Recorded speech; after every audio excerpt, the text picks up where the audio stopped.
하나님 말씀은 갈라디아서 3장 29절의 말씀입니다. 하나님 말씀 함께 받들어 읽겠습니다. 너희가 그리스도의 것이면 곧 아브라함의 자손이요 약속대로 유업을 이을 자니라. 아멘. 사도 바울은 우리가 아브라함의 자손이라고 말을 하고 있습니다. 사도 바울은 왜 우리가 아브라함의 자손이 되어야 된다고 이야기를 하고 있는 걸까요? 또 사도 바울은 우리가 아브라함의 자손이 되면 약속대로 유업을 이을 자라고 이야기합니다. 사도 바울이 말하는 이 유업이란 또 무엇일까요? 오늘은 우리가 어떻게 해서 아브라함의 자손이 되었고 또 아브라함의 자손이 되었을 때 우리에게 어떤 일이 일어나는지 하나님 말씀을 통해서 살펴보고자 합니다. 로마서 1장 2절 말씀에 보면 하나님께서 하나님의 아들 예수 그리스도를 이 땅에 보내주신다고 약속하셨다라는 말씀이 있습니다. 하나님께서 그의 아들 예수 그리스도를 이 땅에 보내셨습니다. 그런데 보내실 때에 하나님께서는 그 아들 예수 그리스도를 이 땅에 보내시는 방법이 있다는 것입니다. 하나님이 예수 그리스도를 이 땅에 보내셨을 때의 그 방법은 무엇이었냐면 육신으로는 다윗의 혈통에서 나게 하시는 것입니다. 예수 그리스도 그분이 다윗의 혈통에서 나셔야 했습니다. 그래서 하나님은 예수 그리스도를 다윗의 혈통에서 나게 하셨습니다. 그런데 다윗의 혈통에서 나았다, 다윗의 혈통으로 태어났다, 이 말은 이들이 가지고 있는 독특한 그 약속이 이 표현 안에 깃들어 있는데 그것은 무엇이냐면 다윗의 그 위를 이어받는다라는 거예요. 그래서 이스라엘의 왕으로 태어난다라는 말입니다. 마태복음 2장 2절 말씀에 보면 동방으로부터 박사들이 베들레헴으로 옵니다. 그리고 그곳에 와서 물어봅니다. 유대인의 왕으로 나신 이가 어디 계시냐? 유대인의 왕으로 나실 이가 어디 계시냐? 동방 박사들은 유대인의 왕이라고 예수 그리스도 그분이 태어날 때 그렇게 지칭을 합니다. 예수님은 이 땅에 태어나실 때 다윗의 혈통으로 태어나셨습니다. 유대인의 왕으로 태어나셨습니다. 예수님께서는 십자가를 지시기 직전, 죽으시기 직전 빌라도 총독 앞에 섭니다. 그곳에 서서 총독이 예수님께 물어봅니다. 내가 유대인의 왕이냐? 내가 유대인의 왕이냐? 이때 예수님께서 대답하십니다. 내 말이 옳도다. 내 말이 옳도다. 주님은 이 땅에 오실 때에 다윗의 혈통으로 오셨습니다. 주님은 이 땅에 오실 때에 유대인의 왕으로 오셨습니다. 그래서 요한 사도가 예수님의 오심을 이렇게 표현합니다. 자기 땅에 오매 자기 백성이 영접하지 아니하였으나 주님께서는 유대인의 왕으로 오셨습니다. 이스라엘의 왕으로 오셨습니다. 아브라함의 후손인 이스라엘 그들의 왕으로 오셨습니다. 그리고 그들을 우리 예수님은 자기 백성이라고 말씀하셨습니다. 주님의 사역을 보면 주님은 자기 백성, 주님은 유대인들, 이스라엘 백성들 그들을 위하여 사역하셨습니다. 왜냐하면 유대인의 왕으로 오셨기 때문에. 가나안 여인이 예수께 나아옵니다. 병든 딸이 있었습니다. 자살 충동을 수시로 느끼는, 그래서 너무 위험한 병든 딸이 있었습니다. 그래서 이 가나안 여인이 예수께 나와 내 딸을 고쳐달라고 간청합니다. 그런데 그때 주님이 뭐라고 말씀하셨습니까? 마태복음 15장 24절 예수께서 대답하여 이르시되 나는 이스라엘 집에 잃어버린 양 외에는 다른 데로 보내심을 받지 아니하였다. 주님은 나는 유대인의 왕이다. 나는 유대 백성들을 돌볼 것이다. 너는 이방인이니 나는 너를 돌보지 못한다 라고 거절을 했던 것이죠. 예수님께서 제자들을 파송하실 때의 일입니다. 주님은 제자들에게 권능을 주십니다. 능력을 주십니다. 그리고 주님이 제자들에게 권능과 능력을 행하면서 천국 그 복음을 증거하라고 제자들에게 명하십니다. 그런데 주님이 그렇게 제자들을 파송하시면서 제자들에게 당부하시는 것이 있었습니다. 그것이 무엇이었나? 마태복음 10장 5절 6절 말씀, 예수께서 이 12를 보내시며 명하여 이르시되 이방인의 길로도 가지 말고 사마리아인의 고리에도 들어가지 말고 오히려 이스라엘 집에 잃어버린 양에게로 가라. 예수님의 사역을 보면, 예수님의 말씀을 보면, 예수님의 혈통을 보면, 예수님의 태어나심을 보면 예수님은 이스라엘을 강조하셨습니다. 예수님은 혈통을 강조하셨습니다. 예수님은 유대인의 왕으로 오셨던 것입니다. 마태복음 1장 1절 말씀에도 예수님의 이 족보, 예수님의 이 계보, 예수님의 이 혈통에 대해 굉장히 중요시 여기는 걸 보게 됩니다. 마태복음 1장 1절 2절, 아브라함과 다윗의 자손 예수 그리스도의 계보라. 아브라함이 이삭을 낳고 이삭은 야곱을 낳고 야곱은 유다와 그의 형제들을 낳고, 예수님께서 이 땅에 탄생하실 때 그 예수님에 대하여 기록된 이야기를 보면 족보로 시작되는 것입니다. 혈통으로 시작되는 것입니다. 그리고 그 17절에선 예수님의 이 혈통에 대해서 한마디로 이렇게 정리하십니다. 그런즉 모든 대수가 아브라함부터 다윗까지 14대요, 다윗부터 바벨론으로 사로잡혀 갈 때까지 14대요, 바벨론으로 사로잡혀 간 후부터 그리스도까지 14대더라. 주님은 철저히 이 이스라엘의 계보, 이 이스라엘의 혈통, 믿음의 조상으로 시작된 아브라함, 그 아브라함으로부터 시작된 이 믿음의 혈통에 예수님은 계셨다라는 것입니다. 그리고 이 혈통을 따라, 다윗의 혈통을 따라 주님은 이 땅에 유대인의 왕으로 오셨다는 겁니다. 이스라엘의 왕으로 오셨다는 겁니다. 바로 아브라함의 자손들을 위한 왕으로 오셨다라는 말씀입니다. 그렇다면 사랑하는 성도님들, 우리는 아브라함의 자손이 아닙니다. 에베소서 2장 12절 말씀, 그때 너희는 그리스도 밖에 있었고 이스라엘 나라 밖의 사람이라. 사도 바울이 에베소서 2장 12절 하반절에서 뭐라고 말씀하십니까? 약속의 언약들에 대하여는 외인이요 세상에서 소망이 없고 하나님도 없는 자이더니. 사랑하는 성도님들, 이곳에 있는 우리 대부분은 바로 외인입니다. 약속의 언약에 대해서는 외인입니다. 그래서 세상에는 소망이 없습니다. 하나님께 나아갈 수 없습니다. 그래서 하나님도 없는 자였습니다. 그게 우리였습니다. 우리는 마태복음 1장에서 기록된 이 혈통에 들어갈 수 없습니다. 이 계보에 들어갈 수 없습니다.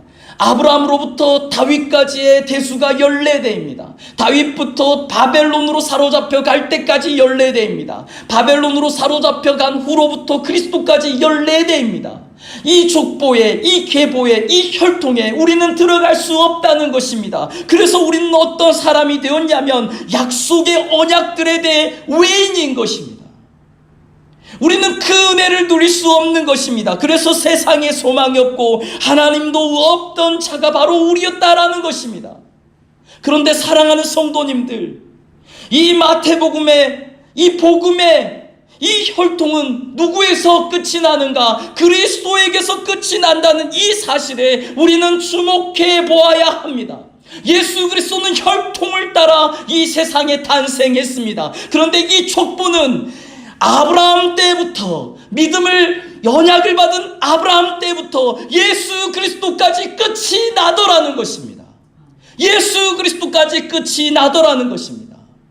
우리는 이 족보에 들어갈 수 없습니다. 우리는 외인입니다. 우리는 약속의 언약들에 대하여 외인이고 세상에 소망이 없고 하나님도 없는 자입니다. 그런데 사랑하는 성도님들, 이 혈통의 마지막을 마태복음 1장 17절은 그리스도로 점찍어 둡니다. 그리스도. 그리고 사랑하는 성도님들, 이 그리스도가 우리를 위해서 십자가를 지신 거예요. 요한일서 5장 6절 말씀, 이는 물과 피로 임하신 이시니 곧 예수 그리스도라. 물로만 아니하고 물과 피로 임하셨으니, 우리 예수 그리스도께서 혈통의 마지막, 그 마지막에 이름이 올라갑니다. 그리고 그 예수 그리스도께서 우리를 위해 십자가를 지십니다. 그리고 그 십자가에서 물만 흘리는 것이 아니라 물과 피를 다 쏟으셨습니다. 그 십자가의 보혈이 우리에게 흐르는 거예요. 그 피가 우리에게 임한 것입니다. 그 보혈이 우리를 관통하는 것입니다. 그래서 예수님의 피가 우리에게 흐르고 있는 것입니다. 그래서 예수님의 혈통이 우리에게 이어지게 된 것입니다. 사랑하는 성도님들, 에베소서 2장 12절 말씀, 그때에 너희는 그리스도 밖에 있었고 이스라엘 나라 밖에 사람이라. 그렇습니다. 우리는 혈통적으로 그 안에 들어갈 수 없었습니다. 그런데 그래서 약속의 언약들에 대하여 외인이고 세상에 소망이 없고 하나님도 없던 자였는데, 그런데 이제는 에베소서 2장 17절 말씀, 이제는 전에 멀리 있던 너희가 그리스도 예수 안에서 그리스도의 피로 가까워졌느니라. 주님이 보혈을 흘리셨습니다. 십자가에서 물과 피를 쏟으셨습니다. 누구 때문이었습니까? 우리 때문이었습니다. 우리에게 그 보혈이 흐릅니다. 우리에게 그 보혈의 흔적이 있습니다. 그 보혈로 인해서 그 혈통이 우리에게 이어진 것이에요. 그래서 갈라디아서 3장 19절, 오늘 본문의 말씀입니다. 너희가 그리스도의 것이면 곧 아브라함의 자손이요 약속대로 욥을 이을 자니라. 할렐루야. 아멘. 그래서 우리는 아브라함의 자손이 되었습니다. 그래서 우리는 이제 약속을 유업으로 이을 사람이 된 것입니다. 할렐루야. 아멘. 경주 많은 서러브레드, 그러니까 순수 혈종 마가 가치가 있습니다.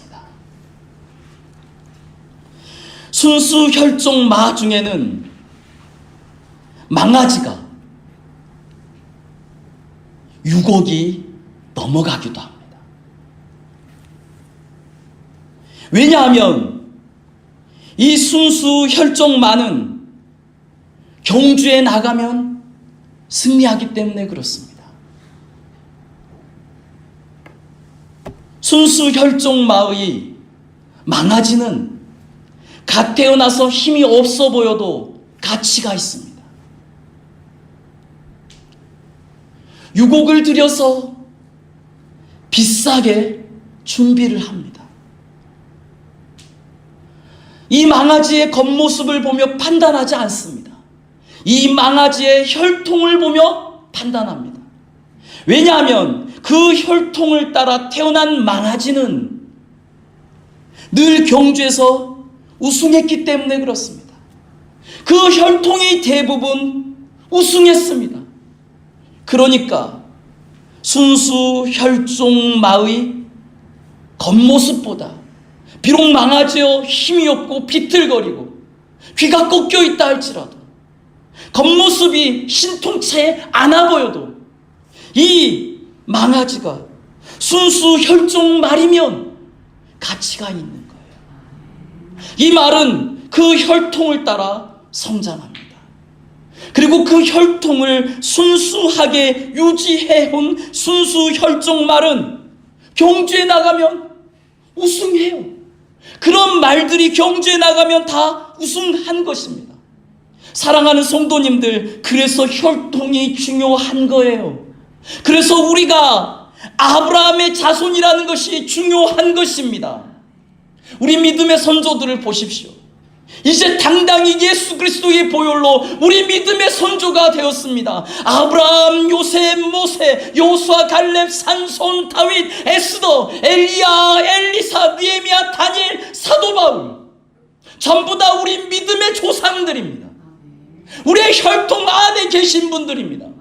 이분들이 처음에는 부족했을지 몰라도 이분들에게 주님이 은혜를 주시고 이분들에게 믿음이 발동될 때 이분들은 세상이 감당할 수 없는 사람들이 되었습니다. 이분들이 처음에는 나약해 보여도 이분들의 무릎이 꿇려지고 이분들의 기도가 발동이 되면 이길 자가 없었습니다. 아멘. 사무엘상 17장 25절 말씀에 보면 사울 왕이 블레셋과의 전투 앞에 있을 때 이스라엘의 군사들에게 이렇게 이야기합니다. 그를 죽이는 사람은 왕이 많은 재물로 부하게 하고 그의 딸을 그에게 준다.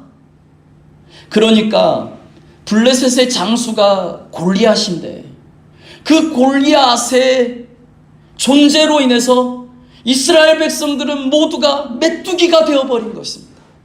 저 골리앗을 상대할 사람이 아무도 없는 것입니다. 사울 왕은 부상을 걸어요. 저 골리앗과 전투하여 승리하는 사람은 내가 많은 재물을 줄 것이다. 내 딸을 줄 것이다. 내 사위가 될 것이다. 그리고 너희들은 대대로 세금도 면제되게 될 것이다. 그런데 아무도 안 나와요. 아무도 안 나옵니다. 사랑하는 성도님들, 아무도 안 나와요.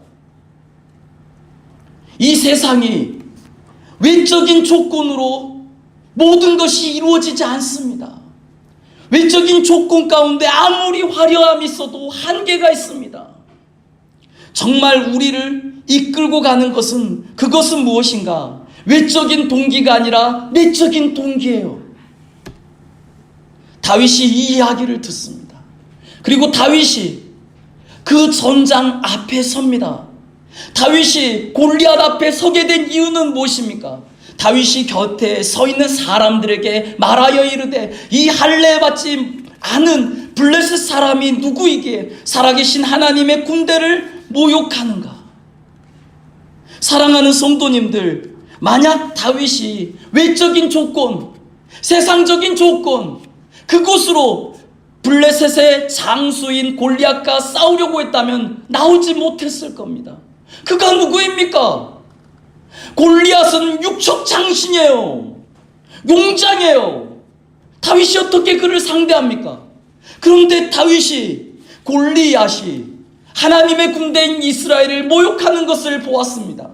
그러자 다윗 안에 믿음이 발동됩니다. 그러자 다윗이 그 전장의 한가운데 나아가게 되는 것입니다. 만군의 여호와의 이름으로 나아가게 된 것입니다. 바로 이것이 믿음의 혈통이라는 거예요. 우리 안에 이 믿음이 발동이 되면 우리는 아브라함이 되는 것입니다. 우리 안에 이 기도가 발동이 되면 우리는 엘리야가 되고 우리는 엘리사가 되는 것입니다. 하나님이 우리에게 비전을 주시면 우리는 여호수아가 되고 우리는 갈렙이 되어 하나님의 그 은혜를 누리게 되고 하나님의 그 언약을 이루게 되는 것입니다.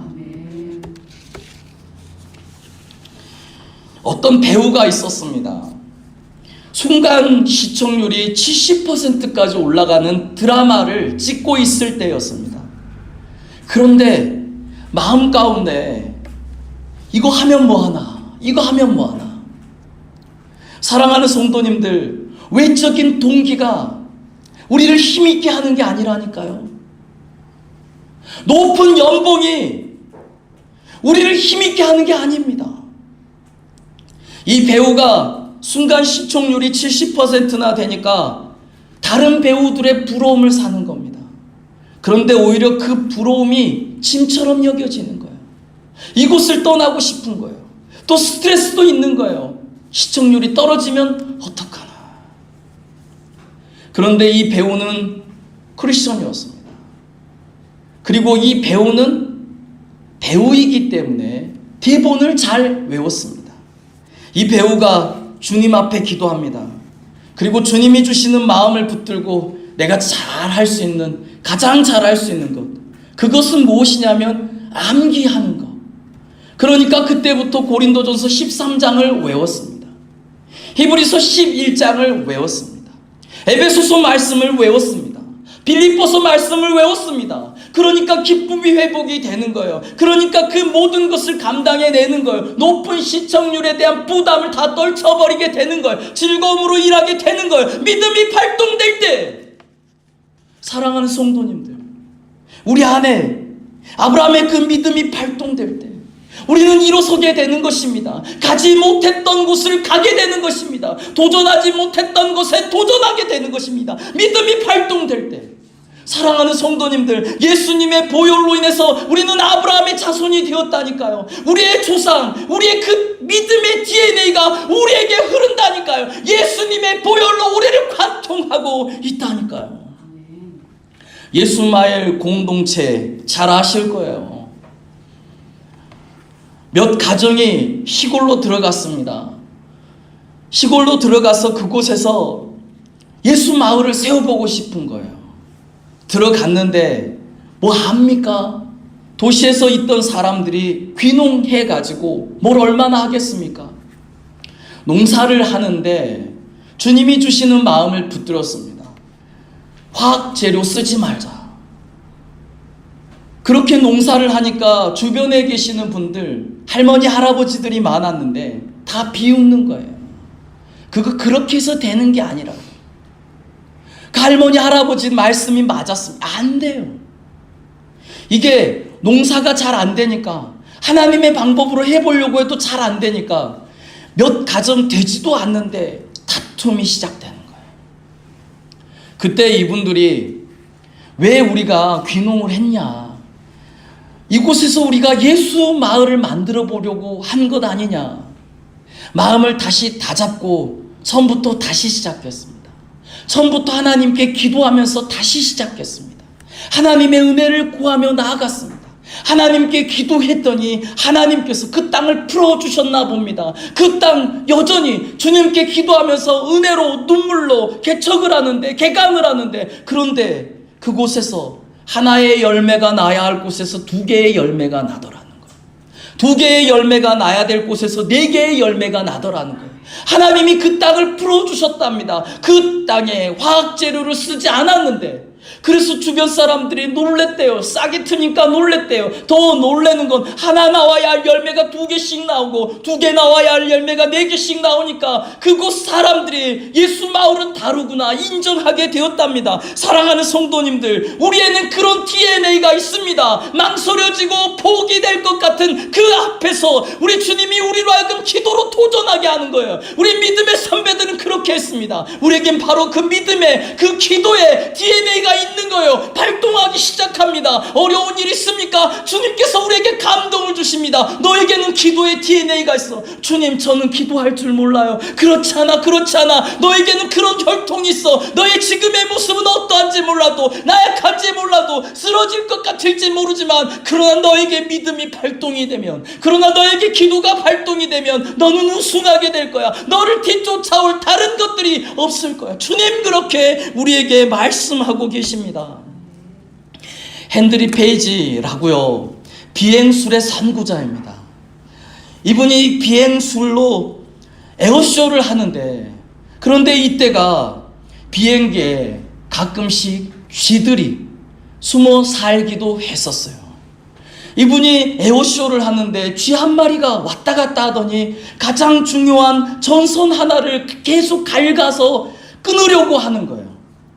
헨드리 페이지가 불안한 겁니다. 놔두면 안 되는데, 이 헨드리 페이지가 이제 착륙을 해야겠다. 그런데 착륙을 할 때도 시간이 꽤 걸리잖아요. 그 안에 동력이 끊어지면 어떡합니까? 그래서 이 헨드리 페이지가 갑자기 기도하기 시작했습니다. 하나님 도와달라고. 그런데 주님이 이 헨드리 페이지를 강력하게 감동시키기 시작합니다. 너 착륙하려 하지 말고 높이 치솟아 올라가 봐라. 높이 치솟아 올라가 봐라. 네가 한 번도 올라가 보지 못했던 곳까지 비행해서 수직으로 올라가 봐라. 이 핸드리 페이지가 주님이 그렇게 강하게 감동을 주시니까, 그러니까 자기도 모르게 이 비행기를 수직으로 위로 향하여 계속 올라가 버린 거예요. 올라가니까 산소가 떨어지고, 올라가니까 쥐가 버티질 못해서 쥐가 기절을 했다는 것이죠. 사랑하는 성도님들, 주님 앞에 도전해야 합니다. 우리는 이런 믿음의 DNA가 있다니까요. 우리는 경주할 수 있습니다. 우리는 달릴 수 있습니다. 우리는 도전할 수 있습니다. 우리는 그 자리에서 일어설 수 있다니까요. 주님이 우리의 마음을 감동시키실 것입니다. 어떤 권사님이 그런 간증을 했습니다. 처음에는 찐빵으로 장사를 했는데 잘 된 거예요. 그래서 돈을 좀 모아서 중화요리를 열었습니다. 역시 잘 되었어요. 이때가 1970년대였는데 그때 또 갑자기 부동산 열풍이 일었습니다. 이분이 부동산을 한번 해보려고 했어요. 그런데 부동산 하면 분명히 이익 보는 사람도 있고 그런데 손해 보는 사람도 있으니까 그거 그냥 내려놓고 사업을 하나 시작했다고 합니다. 그런데 이 사업은 음식점과 달라서 얼마 못 가 이윤이 없고, 그리고 지금껏 벌어들였던 이익들도 전부 잃어버리게 되었답니다. 집에 들어오니까 빨간 딱지가 있는 거예요. 그래서 이제 그 집에서도 쫓겨났습니다. 월세 살면서 2년 동안 그래도 주님 바라보면서, 주님 원망하지 않으면서 열심히 살아서 조금 돈을 모았답니다. 그래서 보리밥집을 개업했다는 거예요. 보리밥집을 개업하는데, 그런데 손님들이 자꾸 반주를 찾는 거예요. 술을 찾는 거예요. 손님, 우리는 술을 판매하지 않습니다. 그 앞에서도 주류를 판매하지 않는다고 그렇게 써붙여 놓으니까 사람들이 안 와요. 이 보리밥집도 어려움을 겪게 되었습니다. 그런데 1985년 즈음에 해서 나라 정책이 한순간 바뀌어요. 유류를 판매하는 업소는 12시까지만 영업을 하는 거예요. 그리고 12시부터 자정 이후로는 유류를 판매하는 업소는 영업을 못하는 거예요. 보니까 다른데 전부 다른 데는 전부 그런 술을 판매하는 거예요. 근데 이분만큼은 안 파는 거예요. 판매를 안 하는 거예요. 그러니까 이분은 새벽까지 장사를 하는 거예요. 그런데 새벽까지 장사를 하는데 그 새벽 시간에 400명이 넘게 오는 거예요. 경찰관들도 오고, 야간 근무자들도 오고, 택배하는 사람들도 오고, 그 시간에 이 보리밥집을 엄청난 많은 사람들이 찾기 시작하는 거예요. 사랑하는 성도님들, 우리 주님이 우리에게 믿음으로 도전하게 합니다. 어려운 중에 있고 실패 가운데 있어도 우리 주님이 끝까지 주님을 붙들게 하십니다. 원망하지 않게 하십니다. 너 믿음으로 도전해봐. 욥처럼 도전해봐. 요셉처럼 도전해봐. 사랑하는 성도님들, 우리에게는 그 요셉의 DNA가 있다는 거예요. 우리에게 그 욥의 DNA가 있다는 거예요. 예수 그리스도, 그분의 보혈로, 그분의 피가 우리를 관통하여 우리가 바로 그 믿음의 조상들과 같은 도전을 할 수 있게 되는 사람들이 되었다는 것이에요. 다윗이 어떻게 골리앗을 이기겠습니까? 그런데 믿음으로 삼손과 같이 되었던 것입니다. 사랑하는 성도님들, 지금 우리는 어떤 상황 가운데 있습니까? 두려움 가운데 있습니까? 우리의 주님께서 우리에게 부어주시는 은혜가 있습니다. 우리는 다니엘처럼 주님께 기도하며 그 모든 사자굴도 두려워하지 아니하는 담대함을 우리 하나님께서 주실 거예요. 사랑하는 성도님들, 우리 주님이 우리에게 말씀하셨습니다. 어린 양의 피로 승리한다. 어린 양의 피로 승리한다. 그 피가 우리로 하여금 아브라함의 자손이 되게 하고 그 유업을 잊게 하셨습니다. 믿음으로 살게 하셨고 믿음으로 도전하게 하셨습니다. 기도로 도전하게 하셨습니다. 사랑하는 성도님들, 이 기간 우리가 무엇을 붙들고 주님 앞에 나아가야 할까요? 두려워하지 마세요. 주님 앞에 믿음으로 승부하시기 바랍니다. 주님 앞에 기도로 승부하시기 바랍니다. 우리 믿음의 선배들은 그렇게 다 이겨왔습니다. 아무리 힘들어도 아브라함은 이겨왔습니다. 아무리 힘들어도 요셉은 이겨왔습니다. 모세도 그 모든 일들을 이루었어요. 요호수아, 갈렙도, 엘리야도, 엘리사도, 사도 바울도 주님께서 우리에게 주신 사명을 다 감당했습니다. 사랑하는 성도님들, 이 주님의 귀한 은혜의 자리 앞에 서기를 축복합니다. 지금 우리의 모습이 어떻습니까? 지금의 우리의 모습은 누군가에게 조롱을 받고 있습니까? 사랑하는 성도님들, 엘리야도 조롱받았어요.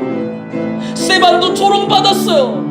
그러나 그들에게 믿음이 발동이 되자, 그러나 그들에게 기도가 발동이 되자 그 모든 상황은 역전되었습니다. 바뀌었습니다. 사랑하는 성도님들, 어려움 중에 있습니까? 요셉도 마찬가지였습니다. 그러나 그에게 믿음이 발동되자 그 요셉은 모든 것을 이겨냈다라는 것이에요. 감옥에 있어도 하나도 아프지가 않았습니다. 슬프지가 않았습니다. 오해 중에도 하나도 억울한 게 없었어요. 오직 주님, 그 주님의 손에 붙들려 주님이 나와 함께하여. 욥도 마찬가지 아닙니까? 사랑하는 성도님들, 그 욥도 자식 10명이 죽었습니다. 모든 재산이 사라졌습니다. 아내가 자기를 저주했습니다. 떠났습니다. 그런데 그 욥도 이겨내지 않았습니까? 주신 이도 여호와시오, 취하신 이도 여호와시라.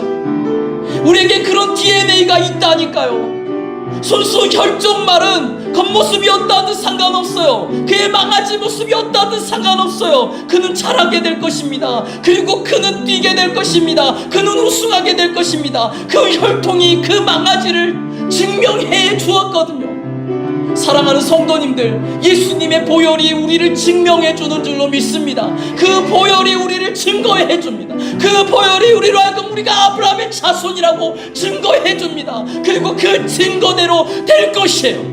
예수 그리스도의 보혈의 증거대로 될 것이에요. 말씀이 증거하는 대로 될 것이에요. 우리는 승리하게 될 것입니다. 우리는 달리게 될 것입니다. 우승하게 될 것입니다.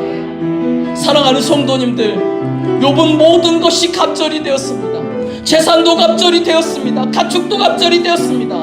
그런데 그 자녀들은 10명이었어요. 그러나 이것도 갑절일 수 있습니다. 왜냐하면 먼저 죽은 10명이 하나님의 품에 있다면 이 욥에겐 모든 것이 갑절이었던 것이에요. 우리 주님께서 그 앞에 서게 하십니다. 믿음으로 이 언약을 이어가라고 말씀하십니다. 기도로, 말씀으로, 믿음으로 너희의 선진들의 믿음의 모습을 이어가라 하십니다. 우리는 이어갈 수 있다고 말씀하십니다. 우리는 달릴 수 있다고 말씀하십니다. 우리도 우승하게 된다고 말씀하십니다. 사랑하는 성도님들, 이 시간 주님의 말씀을 붙들고 기도했으면 좋겠습니다. 예수 그리스도 그 보혈이 우리의 혈통을 보증합니다. 할렐루야! 우리는 우승하게 될 것입니다. 예수 그리스도의 보혈이 우리로 하여금 감동케 하실 것입니다. 성령님이 임재하실 것입니다. 우리의 기도를, 우리에게 그 믿음을 도전하게 하실 것입니다. 일어나게 될 것입니다. 이 시간 우리 주님의 성을 한번 부르시고 우리 함께 기도하며 나아갔으면 좋겠습니다.